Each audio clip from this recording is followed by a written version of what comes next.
কাউকে কষ্ট দিলে সে কষ্ট একদিন ঘুরে তোমার কাছেই ফিরে আসবে, শুধু সময়টা আলাদা।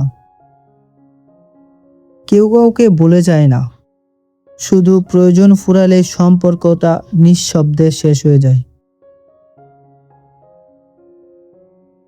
সবাই ভালোবাসে, কেউ প্রকাশ করে আর কেউ নীরবে হারিয়ে যায় নিজের ভিতরে।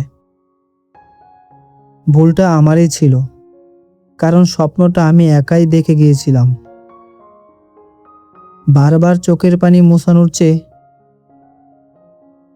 সেই মানুষটাকে ভুলে যাওয়াটাই ভালো, যে তোমাকে কাঁদায়। এখন আর কারো ভালোবাসা লাগে না, একা থাকতে থাকতে একাকিত্বে আপন হয়ে গেছে। পারফেক্ট মানুষ না পেলেও চলবে, কিন্তু ভালোবাসা ছাড়া সবকিছু অসম্পূর্ণ। জানি তুমি আর ফিরবে না, তবুও মনটা এখনো অপেক্ষা করতে ভালোবাসে তোমার জন্য। ভুল মানুষকে শেখায়, আর ভালোবাসা মানুষকে নীরবে কাঁদতে শেখায়। কাউকে জোর করে পাশে রেখো না, চুপ থাকো, তবেই বোঝা যাবে কি সত্যিই তোমার।